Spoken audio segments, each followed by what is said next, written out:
Human history is inextricably linked to the use of energy. We began relying on our own muscle power, then learned to harness fire.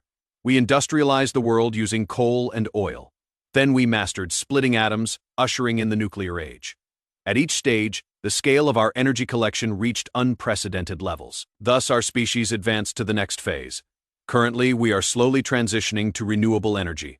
If we're fortunate, nuclear fusion energy may become viable in the future, provided we don't self-destruct. After humanity's continuous evolution, we will achieve 100% control over all Earth's resources. In this scenario, we'll likely begin seeking new frontiers for expansion.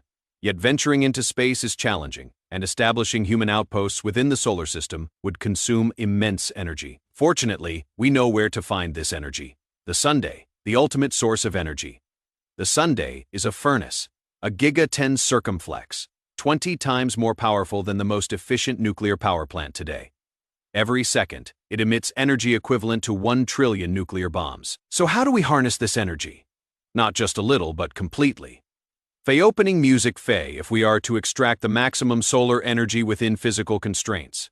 We must construct the largest and most ambitious project in the universe, the Dyson Sphere, a colossal structure enveloping an entire star to harvest its energy. For intelligent life, mastering the construction of a Dyson Sphere represents a technological leap comparable to our ancestors' discovery of fire. We would transition from a planetary species to an interstellar one and embark on an era of unprecedented exploration and expansion. So, what would a Dyson Sphere actually look like?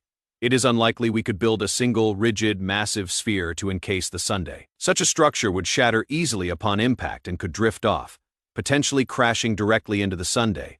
A more feasible design is the Dyson Sphere. Dyson Cloud. A Dyson Sphere consists of a vast array of solar panels orbiting the Sunday, transmitting the collected energy elsewhere. This Dyson Sphere would essentially provide humanity with infinite energy. But constructing it is no simple feat.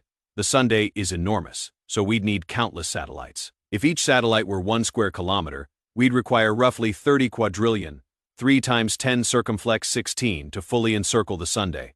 Even using the lightest materials, we'd need approximately 1 Giga-10 circumflex 20 tons of material. Then we'd need energy to assemble these components and transport them near the Sunday. The fundamental prerequisite is establishing permanent infrastructure in space before construction can begin. For the sake of this video, let's assume our descendants will overcome this hurdle and proceed with building this colossal structure.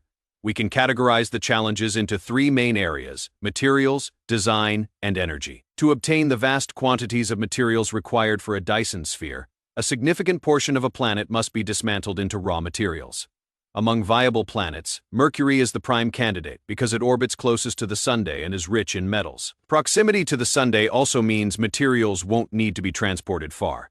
Mercury lacks an atmosphere and has gravity only about 1/3 of Earth's surface gravity, making it easier to launch materials into space. Next, we should consider the design of our Dyson Sphere. Simplicity is key. Traditional solar panels are too complex and have short lifespans. Our satellites must be durable and capable of operating for extended periods without human intervention. Moreover, these satellites must be inexpensive. They would likely be massive mirrors refocusing sunlight onto a central collection station, much like concentrated solar power plants on Earth. To manufacture and launch them efficiently, they must be extremely lightweight, consisting of little more than polished metal panels and minimal structural supports. Finally, we need energy to construct and launch the Dyson Sphere. Dismantling a planet and launching its components into space requires enormous amounts of energy.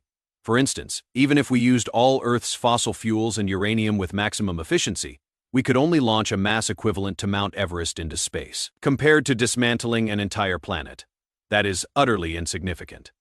The energy required to construct a Dyson Sphere is nearly equal to the energy it would produce.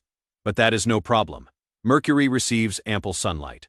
Mercury receives ample sunlight.